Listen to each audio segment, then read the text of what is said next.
Karma itu tidak asosiatif terhadap Hindu atau Buddha. Karma itu adalah bagian dari sunnah, bagian dari apa yang dialami konten manusia.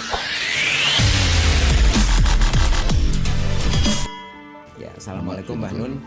Mohon izin untuk bertanya, apakah di dalam Islam itu yang disebut karma itu ada? Dan kenapa karma itu identik dengan keburukan? Kalau kita menanam padi, maka kita akan memanen padi. Kalau kita menanam kebaikan, kita akan mendapatkan kebaikan. Apakah itu bisa dikatakan sebagai karma? Terima kasih banyak tentang karma ini. Karma itu kan sebenarnya sebab akibat ya. Menanam dan mengetam. Ngunduh wawing bakarti. Nah, wawing bakarti itu bisa negatif, bisa positif. Kenapa karma itu kemudian ditafsirkan menjadi banyak unsur negatifnya? Mungkin karena memang kita semuanya lebih banyak berbuat buruk daripada berbuat baik gitu loh. Jadi kita itu punya naluri untuk sangat senang dan sangat peka terhadap keburukan yang menimpa kita. Dan kita sangat awam dan sangat bebal untuk menangkap kebaikan yang kita terima. Makanya rasa syukur dengan mengutuk itu jauh lebih banyak mengutuk daripada mensyukuri kan gitu. Itu salah satu.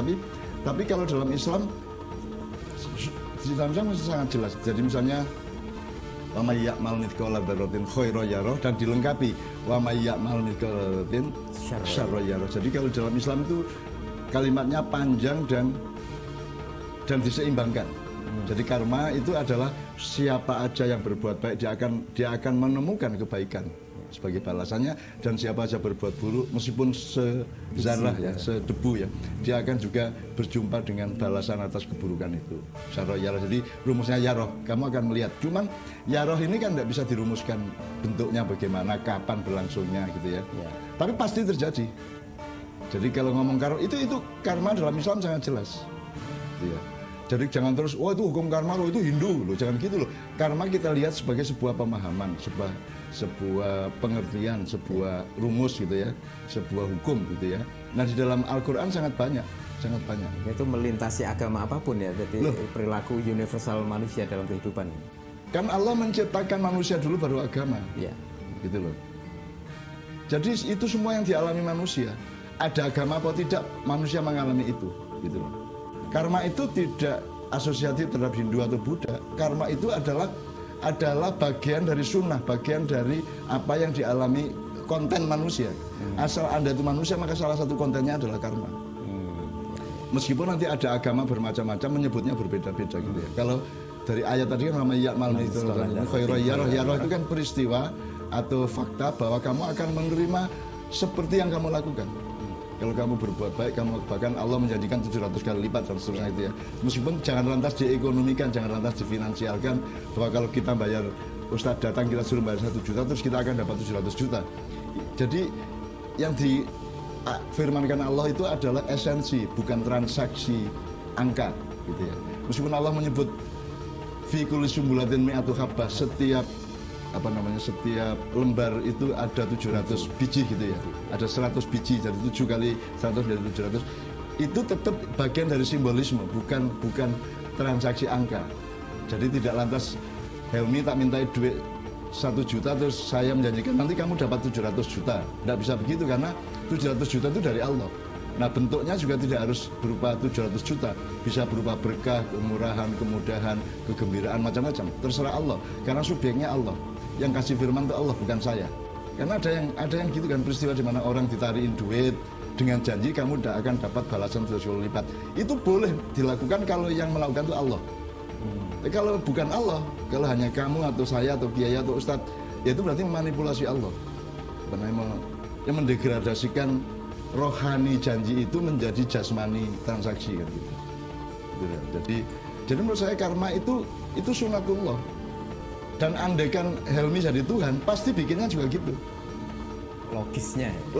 Itu logika dasar bahwa kalau kamu berbuat baik akan dapat kebaikan, kalau kamu berbuat buruk akan dapat keburukan. Meskipun keburukannya itu apa bentuknya, itu kita tidak bisa menentukan gitu. Tapi itu logika dasar dari kehidupan. Orang kita sebagai manusia. Dan jangan lantas mengatakan kalau ngomong karma itu berarti terus kita beragama Hindu atau Buddha. Enggak. Jadi ambillah esensinya, ambillah pemahamannya, kontennya, substansinya, esensinya. Namanya bisa apa saja. Kita sekarang bisa bikin istilah yaroh. Ya roh kowe engko.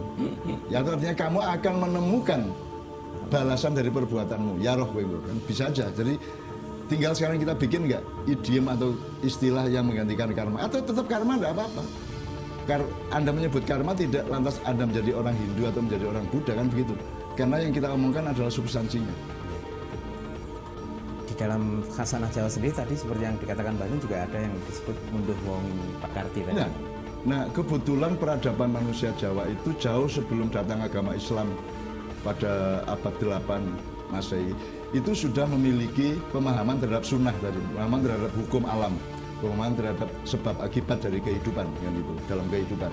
Jadi mereka sudah punya munduh wong pakarti, sudah punya apa namanya kata-kata mutiara dan filosofi dasar yang sangat banyak supaya manusia berbuat baik karena dia akan dapat kebaikan dan seterusnya gitu. Dan itu tidak hanya di Jawa, di Arab sendiri banyak sekali orang Arab sudah punya tradisi, misalnya adab. Adab itu kenduri. Adab adalah peristiwa di mana seseorang di rumahnya karena punya kepentingan tertentu, misalnya nyunat ke anak atau mengawinkan anak, kemudian dia mengundang tetangga-tetangga untuk makan bersama. Ini jenenge kenduran, gitu ya. Jadi kenduran sudah ada sebelum Rasulullah datang. Ketika Rasulullah datang, itu tidak ditolak karena itu kebaikan. Berbagi kegembiraan dengan orang lain kan baik. Ya, itu dilegitimasi oleh Islam melalui Rasulullah. Rasulullah kemudian bahkan mengembangkan, memperluas. Jadi kamu itu tidak hanya bisa kenduri makanan, bisa juga kenduri kegembiraan, kenduri senyuman, kenduri lagu, kan bisa tahu nyanyi bersama itu yang kenduri juga.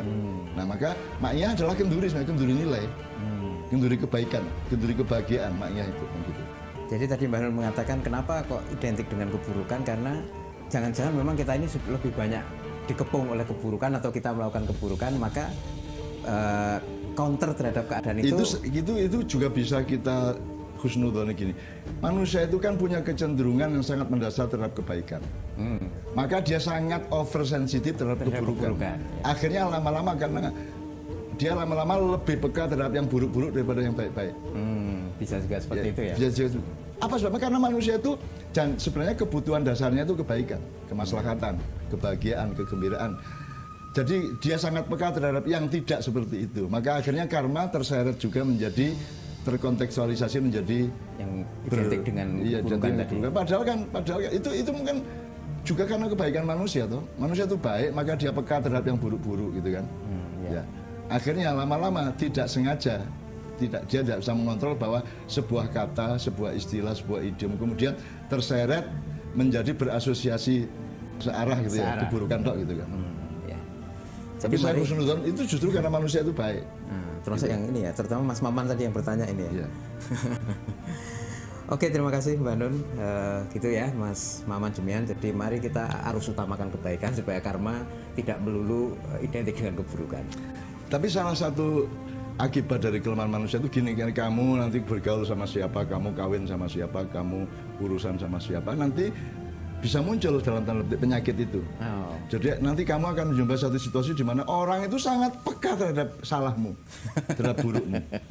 Jadi kamu itu buruk satu kali itu diseribukan oleh orang-orang di sekitarmu atau oleh suamimu atau istrimu, bisa aja. Kalau kamu berbuat baik 1000 belum tentu diingat satu. Kenapa? Karena mereka itu dasarnya orang baik, hatinya baik, maka mereka sensitif, oversensitif terhadap keburukan. Jadi kalau kamu berbuat buruk satu kali aja, itu dirasakan 1000 kali lipat. Sebaliknya kalau kamu berbuat baik sampai 1000 kali, mereka tidak merasakan. Satu kali pun tidak mungkin. Jadi akhirnya kamu kalau salah dikutuk-kutuk habis, kalau baik tidak pernah dipuji. Bisa aja. Tapi itu kan hasil dari landasan bahwa manusia itu pada dasarnya baik dan siapnya itu baik aja gitu. Ya, oke. Tapi kemudian di dalam manajemen dan mekanismenya terjadi cacat seperti itu.